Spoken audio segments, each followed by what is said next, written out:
Welcome, my kitties. My name is Doom. You're joining me for another evening of Ancient High Tech. So I'm gonna make a little reply video to Milo and Casey here.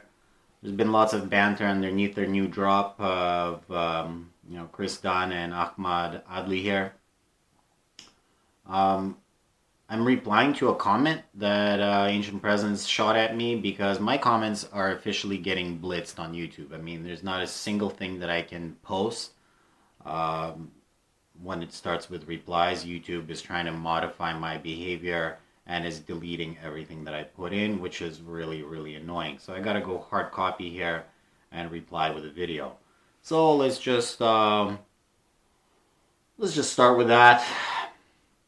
So, pause the video, read my initial comment. It's right here, right? And I'm just gonna go over the reply verbally. In two words, I mentioned that these guys are constantly measuring the outside of the boxes, which is absurd. We can see that they're imprecise. That's not why they're called the boxes, precision boxes of the Serapeum.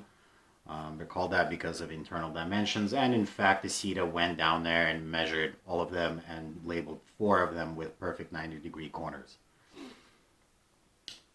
So let's look at this reply. So much of what you said is wrong. We're showing imprecision on both the inside and outside of the boxes. You missed that apparently.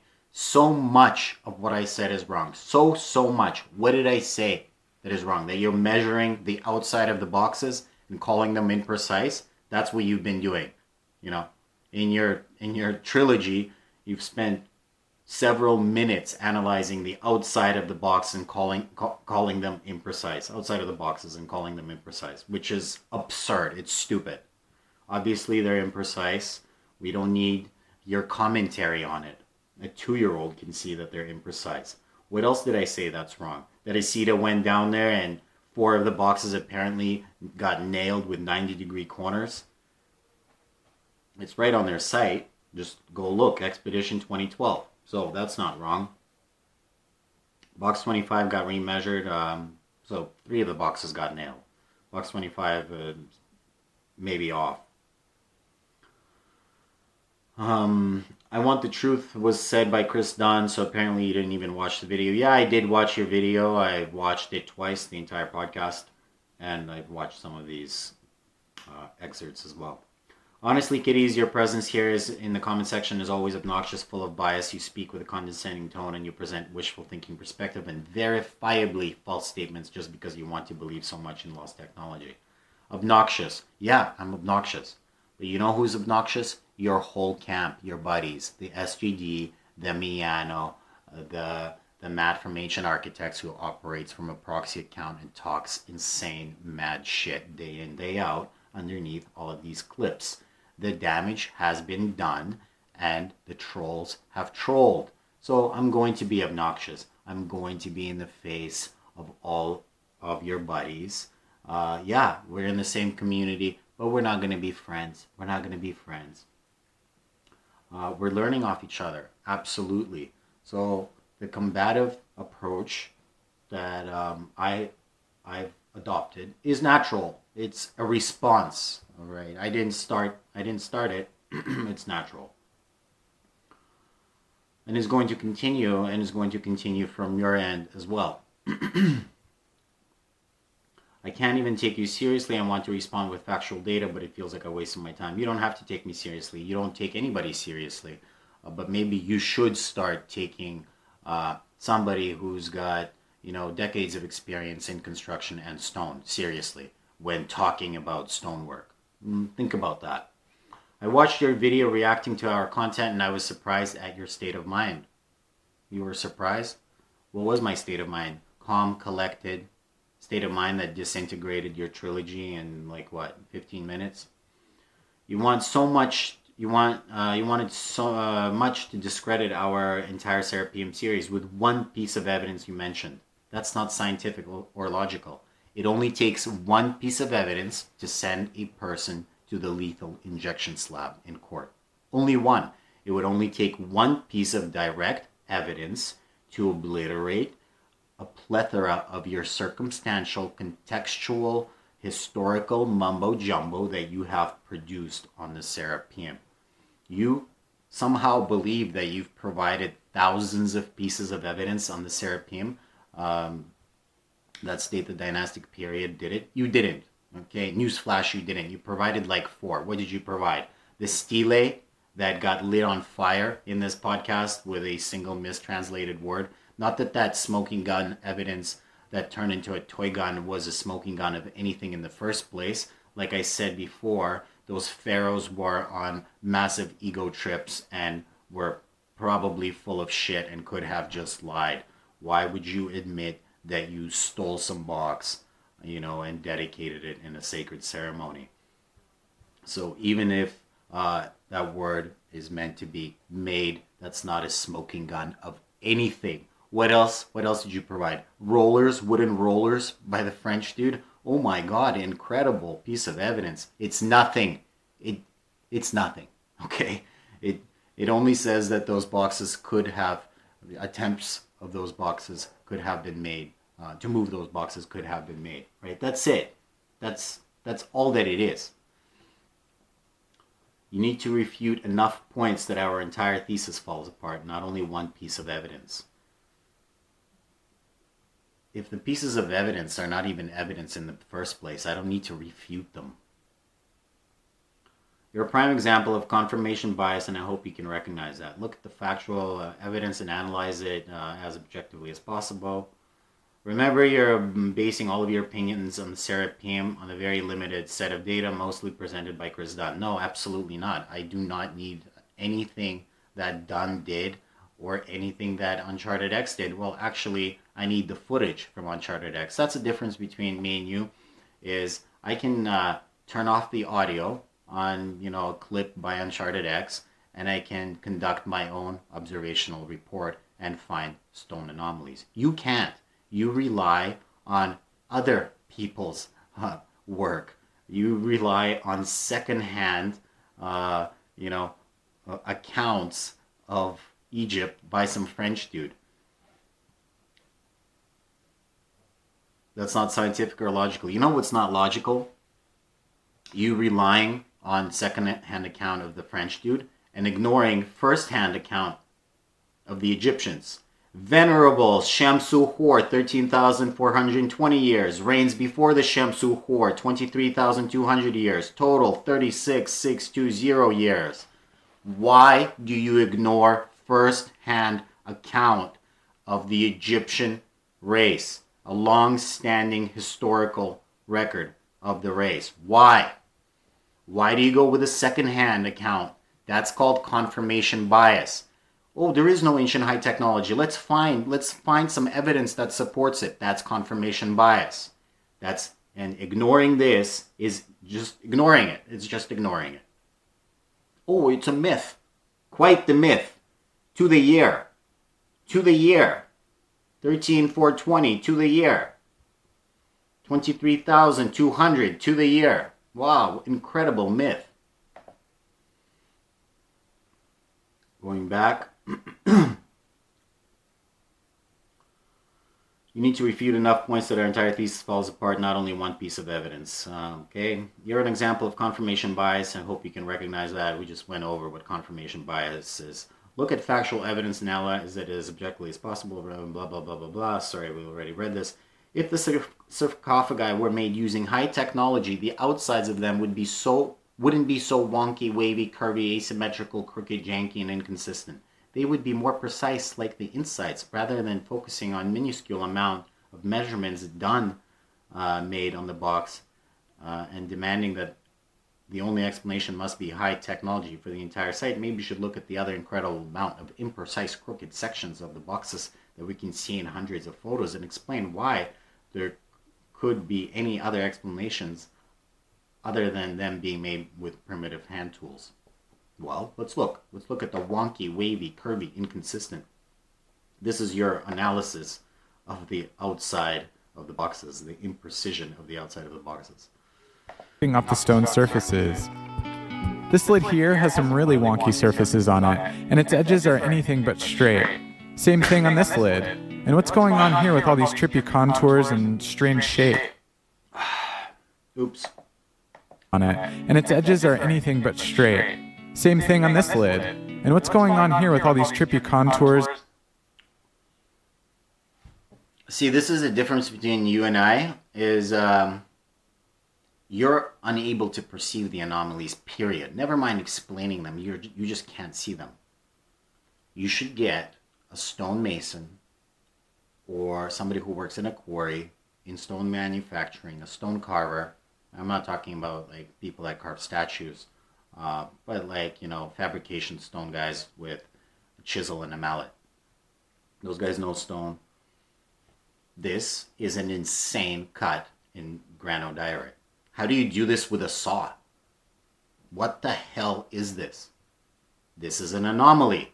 This is incredible. Do you think this was done with a chisel? Or a saw? I don't. Again, you're unable to perceive the anomalies in the first place. Is this smoking gun evidence that the dynastic period didn't do this? No, but this is a very unusual cut in granodiorite. But we'll get to my direct piece of evidence that I've observed myself, that I didn't plagiarize off of anybody, and that hasn't been debunked or addressed, and it will be continuously ignored by your camp because you don't get it. You just don't get it because you don't work with stone. So let's look at that.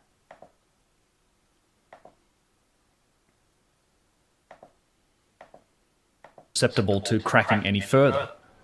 In many of the boxes, we're gonna see something like this.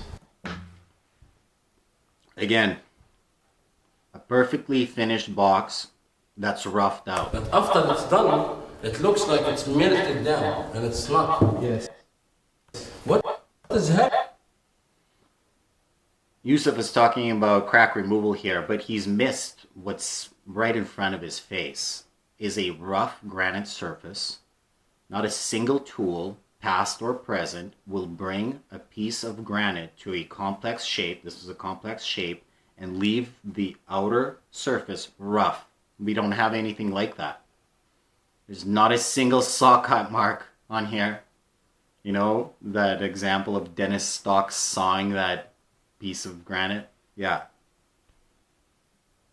That's unconnected to this box. There's no chisel marks on this box. This is an anomaly. This is a fabrication anomaly. And unless you can explain this, unless you can explain it, then all of your circumstantial evidence that you've provided is bunk. So, get explaining. Tell me what this is.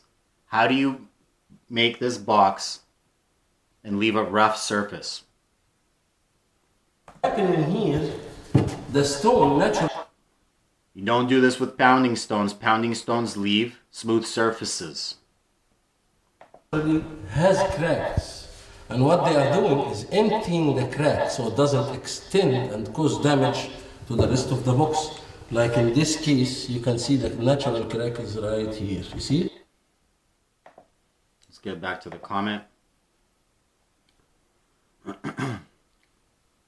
You think these sarcophagi were shaped using some kind of a sandblaster machine or what? Man, get real. You're clinging to a debunked theory that was presented decades ago with a minuscule amount of supporting evidence. See, I know Milo typed this up. Milo, you're leading this camp, this duo. Milo, when I type things up, at least I don't make things up. You know, I don't bullshit. That's one thing that I don't like doing, is just flat out making things up. But in this case, you just flat out made this up. You're clinging to a debunked theory. Debunked by who?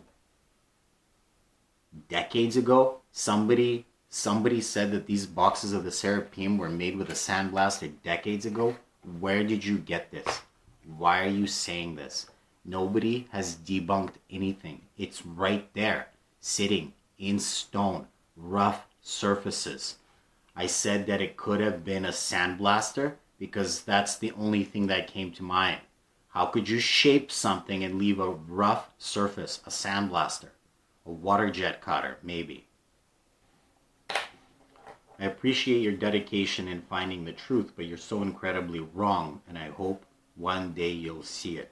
Until then, please try to speak to our comment section with a kinder and more respectful tone.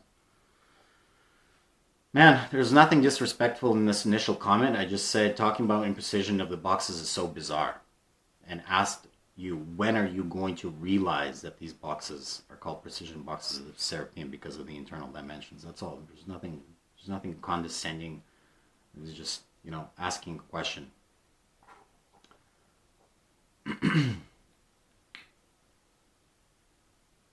I appreciate your dedication to finding the truth, but you are so incredibly wrong. You know why I'm interested in this debate, in this clash between these two camps. I think it's one of the craziest psychological events that's happening right now, because as more evidence is going to start coming in that your camp will not be able to explain at all, you guys are going to crash, right? You guys are going to crash. It's going to get to the point where you're just going to have to start ignoring gargantuan amount of evidence. And it's not going to be by Ben, right? It's not going to be by Chris Dunn. Chris Dunn is done. More researchers are going to come in. They're going to be more serious. And they're going to start ripping you guys a new one. Speaking of the bowls in the Serapeum, you guys know that there's a 30-foot box in there, right? That's cordoned off. Did they, what were they going to put in that one? A dragon? An elephant? It's a 30-foot box, right? Is it still dedicated to the bull? It makes no sense. It makes no sense. Liquid polishing. Why did you guys ignore that? Why did you ignore it? Why? 10-minute mark. Used to polish the granite is best shown on the box that has all of the glyphs scratched into it. The lid is slightly askew, so we can see both the sides and the underneath of the lid. And as I mentioned earlier, the sides and the top of the lid are finished to a fine mirror polish, but the underside of the lid is not. And it's not just a visual difference. When you run your finger across both the side and the underside of the lid, the difference is obvious. One is smooth as glass, the other one is slightly rough.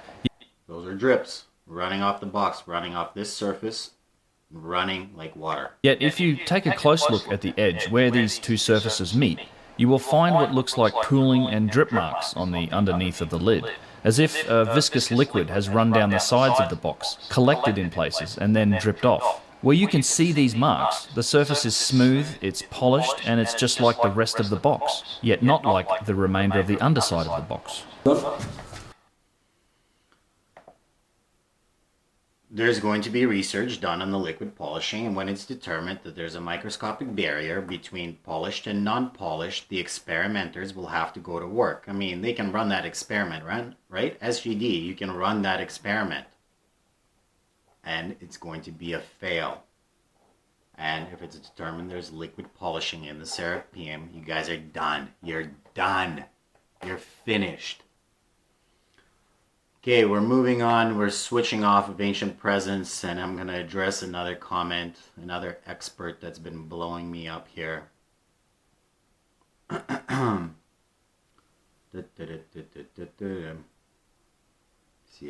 in there.